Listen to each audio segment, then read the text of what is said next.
आज का दिन स्टॉक मार्केट के लिए बड़ा शॉकर रहा। सेंसेक्स 800 पॉइंट से ज़्यादा गिर चुका है और निफ्टी 50 भी 22,950 के नीचे आ गया।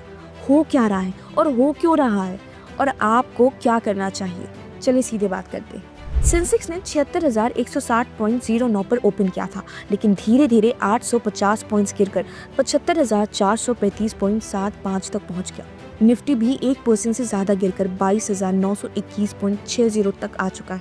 सभी सेक्टर्स लाल रंग में दिख रहे हैं। मिड कैप और स्मॉल कैप स्टॉक्स भी 3% तक क्रैश हो गए हैं। एक ही दिन में इन्वेस्टर के 7 लाख करोड़ डूब चुके हैं।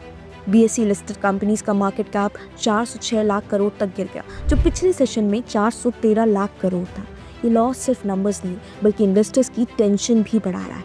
अब बात करते हैं फैक्टर्स बिहाइंड दिस क्रैश। पहला फैक्टर है ट्रम्प्स फार्मा टैरिफ्स। अप्रैल 2 को ट्रंप ने इंडियन फार्मा को टैरिफ रिलीज दिया था, लेकिन अब नए और ज़्यादा टैरिफ्स की वार्निंग दे दी गई है। इस वजह से फार्मा स्टॉक्स भी प्रेशर में हैं। दूसरा रीजन है ग्लोबल सेल ऑफ।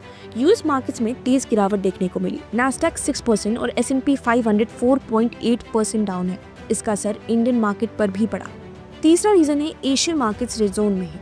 जापान का निकी 3% और कोरिया का कॉस्पी 2% नीचे आ चुका है। जब ग्लोबल मार्केट्स वीक होते हैं तो इंडियन मार्केट पे भी इम्पैक्ट दिखता है। चौथा रीजन है अनसर्टेनिटी ओवर इंटरेस्ट रेट।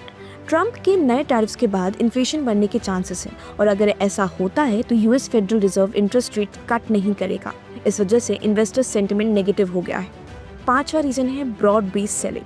सिर्फ लार्ज कैप स्टॉक्स नहीं बल्कि मिड कैप और स्मॉल कैप स्टॉक्स भी हेविली सेल ऑफ फेस कर रहे हैं। ये दिखाते हैं कि पैनिक सेलिंग हो रही है। वहीं एक्सपर्ट्स कह रहे हैं कि ट्रंप की ट्रेड वॉर मार्केट को और प्रेशर में डाल सकती है। फेड रेट कट की उम्मीद भी कम हो रही है। साथ ही इंडिया INC के क्वार्टरली रिजल्ट्स भी इन्वेस्टर सेंटिमेंट को इम्पैक्ट कर सकते हैं। अब सवाल ये है कि मार्केट और नीचे जाएगा या रिकवरी का मौका है। आपके इन्वेस्टमेंट सेफ हैं या रिस्क में? कमेंट करके ज़रूर बताइए।